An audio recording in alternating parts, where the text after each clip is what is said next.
Good morning. It's Thursday, October 1st, and you're looking at a live view of Falcon 9 as it awaits its 9:17 a.m. Eastern Time launch from Pad 39A at Kennedy Space Center in Florida. And hello from SpaceX headquarters in Hawthorne, California. My name is Shiva Bharadwaj, and I'm a space operations engineer here at SpaceX. Now today, you're watching a live webcast for our 13th Starlink mission and our 17th mission for this year. Now, if you're keeping track, we did have to stand down from our launch attempt for this mission on Monday due to some unfavorable weather. But weather is looking better this morning, and so we're optimistic for the attempt today. It's also worth mentioning that today we currently have 2 rockets vertical on our neighboring launch pads. One here at Pad 39A for the Starlink mission, and then another on Pad 40 for an upcoming Space Force mission that's set to lift off on Friday evening. Now, it's not something you get to see every day, and really excited to see 2 of our boosters ready and raring to go for their respective missions. Now, to date, we have launched more than 700 Starlink satellites to orbit. Starlink, if you're not familiar, is a constellation of satellites that can provide high-speed, low-latency internet all over the globe, particularly in remote and rural areas where connectivity is limited and sometimes completely unavailable.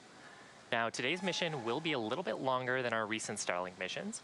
We will be igniting our second stage's engine twice and deploying the stack of 60 Starlink satellites about an hour into the mission.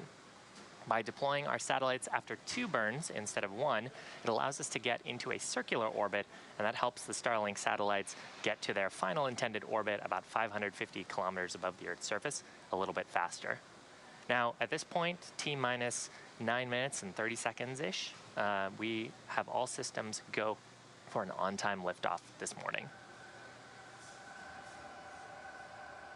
Now, on your screen is a live view of Falcon 9. That's our 2-stage launch vehicle. It stands about 70 meters tall. That's greater than the wingspan of a 747 aircraft. And today's mission will actually mark the 3rd flight for this particular booster. It previously flew on our Demo 2 mission at the end of May, which sent NASA astronauts Bob and Doug safely on their journey to the International Space Station. We recovered it and then flew it again in July for the Anasis 2 mission, and today it'll be flying its 3rd mission. The bottom 2/3 of the vehicle that's covered in soot is what we refer to as the 1st stage, and its job is to accelerate the launch vehicle through the Earth's atmosphere into space with the help of 9 Merlin 1D engines that it has at the base of the rocket. Now, today we are attempting to recover this 1st stage on our drone ship named Of Course I Still Love You. That drone ship stationed off the east coast of Florida in the Atlantic Ocean. And the 1st stage is designed to be reflown 10 or more times with minimal refurbishment between flights. So we'll be excited to get that 1st stage back, hopefully later on in today's mission. Atop the 1st stage, we have the black carbon fiber inner stage. And then on top of that is actually the Falcon 9's 2nd stage. It has a single Merlin vacuum engine that's actually hidden from view in that inner stage that I mentioned previously. And the 1st and 2nd stages, after they ignite, that Merlin vacuum engine will ignite and will ignite and carry the Starlink stack of satellites into circular orbit, expecting that to happen about 2.5 minutes into flight. Falcon 9 has been loading propellants since about T-minus 35 minutes. Now, as a reminder, we use rocket-grade kerosene, or rocket propellant 1, RP1 is our fuel. And we also use super chill liquid oxygen, or LOX, as our oxidizer to power Falcon 9. Currently, RP1 and LOX are both nearly fully loaded on both the 1st and 2nd stages. And liquid oxygen will continue to be topped up until the final minutes of the countdown. At the very top of the rocket, you have this large nose cone structure. That's what we refer to as our satellite fairing, and inside that is the stack of 60 Starlink satellites safely enclosed. The fairing protects the satellites from aerothermal heating, aerodynamic loads, and contamination during the ascent portion of the mission. And once we reach the vacuum of space, we actually don't need those fairing halves. And so we'll jettison them back to planet Earth as the 2nd stage continues on its journey to orbit. Now, one of the fairing halves today is brand new, but the other supported 2 previous Starlink missions, one in May of 2019 and another in March of this year.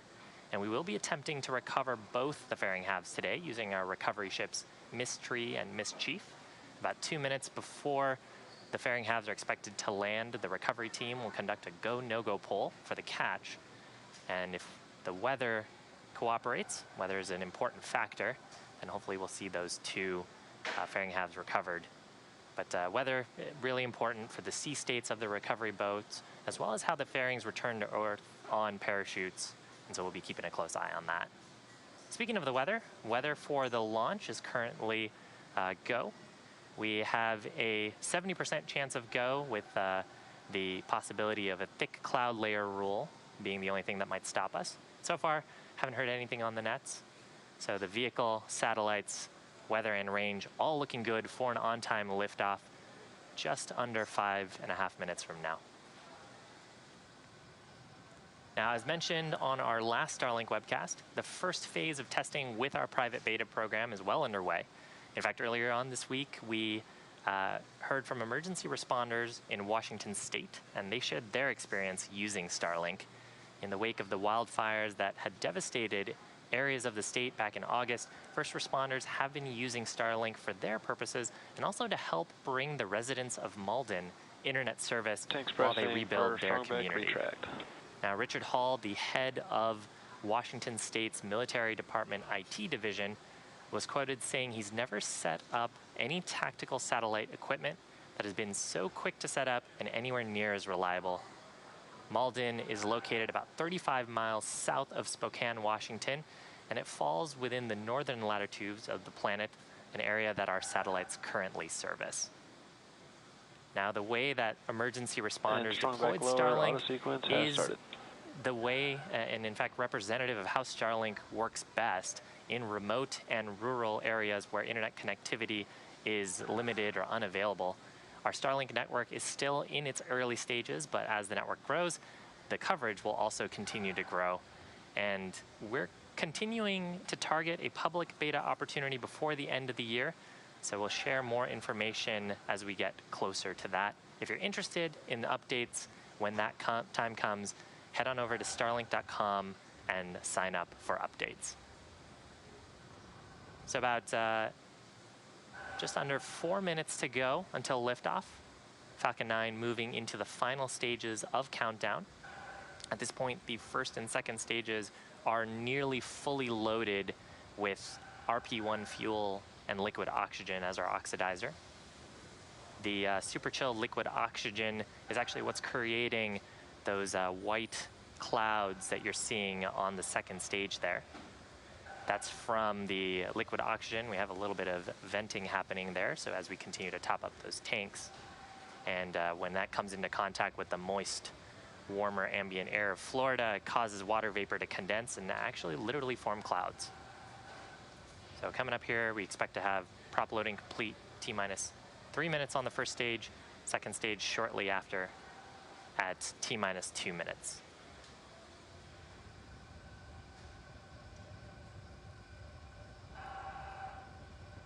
Once we get to T-minus 60 seconds, Falcon 9 will transition into startup. That's where the rocket's autonomous internal flight computers will take over the launch countdown all the way through the rest of the mission. And then shortly after that, at about T-minus 45 seconds, the launch director will give a go, no-go poll for launch. Excuse me, his go for launch. So far, Starlink payload continuing to look healthy. Falcon 9 team is not tracking any issues. Weather also continuing to look good, and the range is green for launch.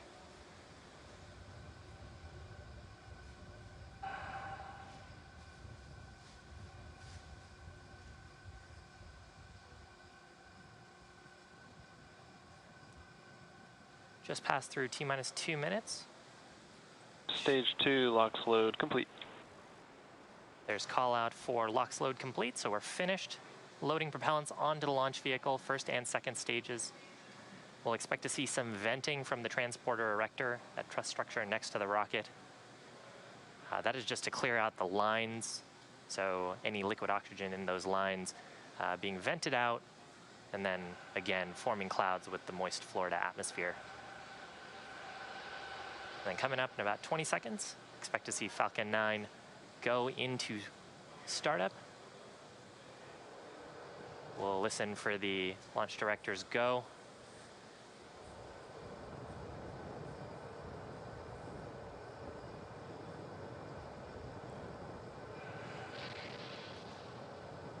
And again, this is pad 39A, so that black structure next to it, not too long ago had astronauts in it. No people on the pad, of course, today.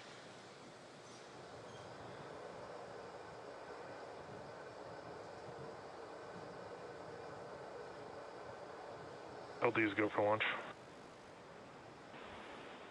So with that, all systems go for launch. Launch team is go for launch. Why don't we listen in to terminal count for Falcon 9 liftoff.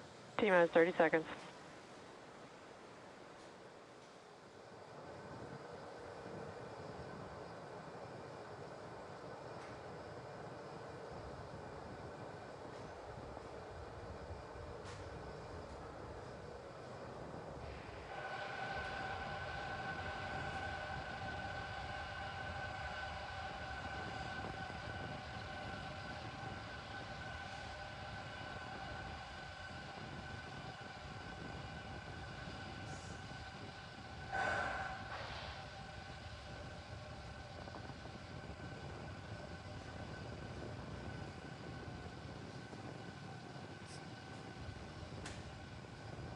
So it looks like we had the clock stop at T-minus 18 seconds. We're going to check in with the launch team, see what we can learn from this. Again, during this portion of the mission, Falcon 9 is fully autonomous and it's monitoring the health of a number of its systems. So this could be completely normal. But we're going to check in with the teams. And, This is LD on countdown. We've had an abort to a out-of-family ground sensor reading.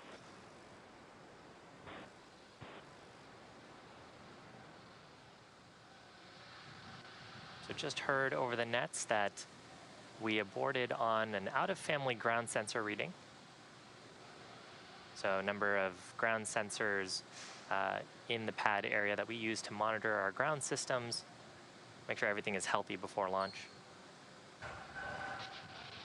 I'm going to continue to listen into the nets, see if we can learn any more about today's abort.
Now, as you just heard on the countdown nets, or if you're just joining us, we actually had an abort on the pad associated with an out-of-family ground sensor reading.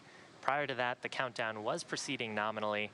Now, keep in mind, the purpose of countdown is to help us catch potential issues prior to flight. There's 1,000 ways that a launch can go wrong and only one way it can go right. And given that we're overly cautious on the ground, and if the team or the vehicle sees anything that looks slightly off, we'll stop the countdown. Now, overall, the vehicle does appear to be in good health, but that will end our launch attempt for today. Our next launch opportunity is still pending, but we hope you'll join us again for the next attempt. Please keep an eye out on our social media accounts for more information on that. Until then, thank you for joining us today, and we hope to see you next time.